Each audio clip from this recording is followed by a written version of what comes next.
Hello, everybody. I'm Larry Ridley, and this is the NFL on EA Sports. This is the second time this season that these NFC rivals will square off, and it promises to be a good one. It always is when these two divisional foes get together, especially the second time around when there's a score to settle from game one. It's the Falcons going up against the Buccaneers. With that, let's get you out to Brandon Guyton and Charles Davis. They've got the call of this Week 9 matchup. All right, thank you, Larry. We are on the Gulf Coast of Florida at Raymond James Stadium here in Tampa. Tonight, we start Week 9 with a prime-time matchup between the Atlanta Falcons and the Tampa Bay Buccaneers. The first 2 months of the regular season down. What will the final two bring us as we're off in Week 9? Now it's Adam Humphries on the return. And not a bad return here. He gets it out to the 25-yard line.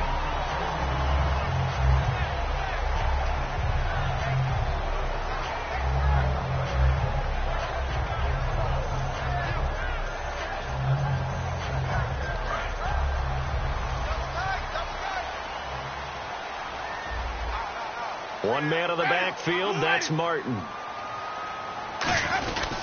And they'll give it to him here. And there's a flag on the field. So a nice job to break the one tackle, but not much daylight after that as he's brought down.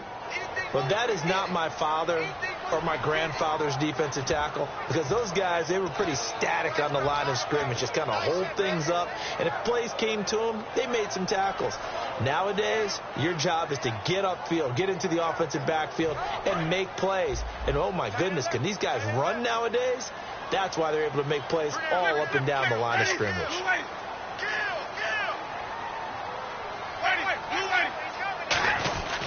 Winston with a give to Martin. And not a whole lot to speak of there as they'll bring him down shy of the 20. It's a gain of 3, and it'll be second down. Here's the offense, and highlighted as a guy who gave himself his own nickname, the Dugginator. Brandon, you really can't nickname yourself, but if he keeps running at this level, he'll have plenty of good nicknames to choose from. Second down, Winston. Jackson's got it over the middle.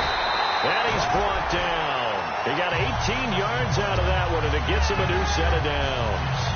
One thing I can say pretty safely, that route is not called if you don't have a guy who can throw the ball and put some mustard on it. Because if you're going to lollipop it in the middle of the field, bad things usually happen. It takes a strong-arm guy who can rifle it in there, and they were able to successfully complete that one.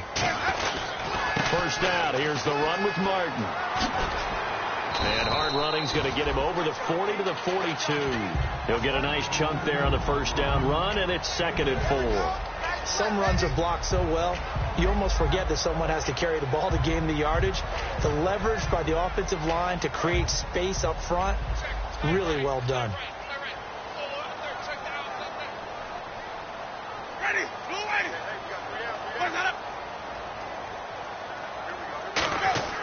Now a second down throw for Winston. He's got a man. It's his fullback. And he's taken down, but not before he gets this into enemy territory across the 40. And on this first drive, looks like they want to get that vertical passing game going early. And they did, and what a warning shot they just fired. If you're not going to back up and play coverage deep, we're going to attack you all game long. And once you adjust to that and you start to back off, then that opens things up underneath. A really nice start for them. Great way to get the game going. Officially no gain on the play, and it's second down. And here now the defensive starters for Atlanta. Desmond Trufant has made a great reputation in a short amount of time in the NFL. A lockdown corner that most teams don't attempt to try. Tight end to the right, boy. Tight end to the right. Move. Ready. Check. Well, Jameis on second down. They set up the screen to Martin. And he's going to get it down to the 33-yard line here. It's a gain of 5. And all of a sudden here, it's third down. And they're getting him involved early. You feel like they saw something on tape, or they just have a sense with him because he's had a good week of practice or something in that area that they want him involved. Just as you said, they want him to touch it either in the running game or the passing game, but they must like the matchups they're getting.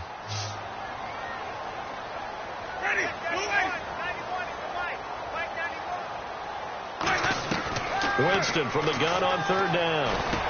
A dump off to Sims.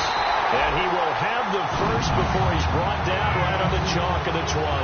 First down coming there on the intermediate passing play. That's been a point of emphasis, they told us in practice, using those medium routes to keep the defense off balance.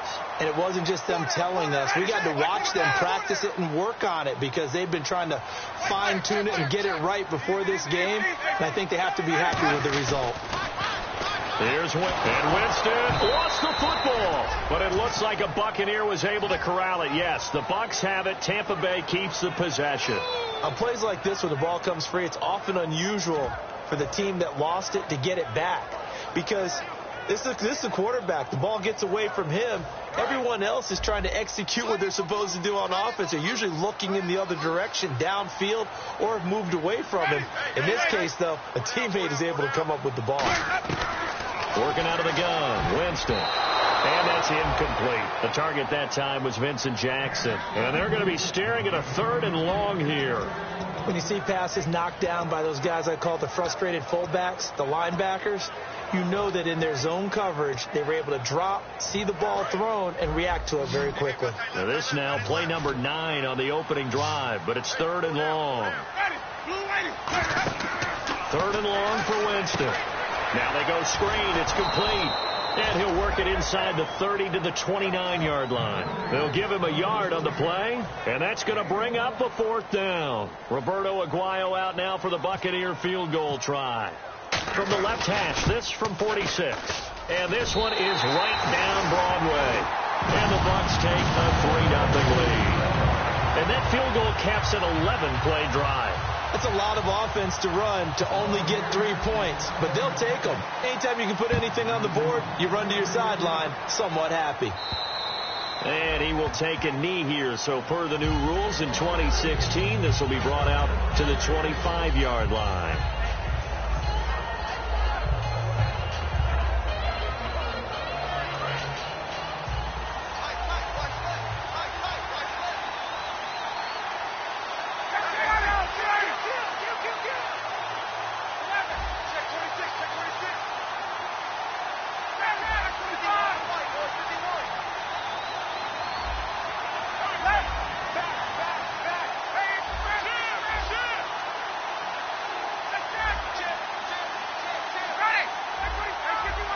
Time running out here on the play clock.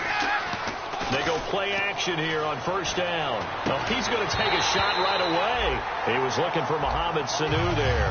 And it'll be 2nd and 10. A glance at the starting unit. Julio Jones, a threat on the outside, of course. Combines great athleticism, incredible speed, and a whole lot of toughness to be one of the better receivers in the NFL.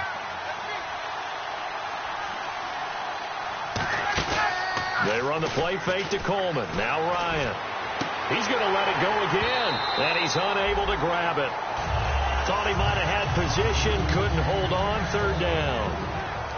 And here's a look at the defensive unit that hopes to halt this offense today. So here we go now. An extra defensive back in there on 3rd and 10. Play action. It's Ryan. He's got time in the pocket. He's going to go up top again. And incomplete. He can't hang on. Would have been a nice catch. Instead, it brings up a 4th down. So on 4th down, the Falcons will call on Matt Bosher to punt it away.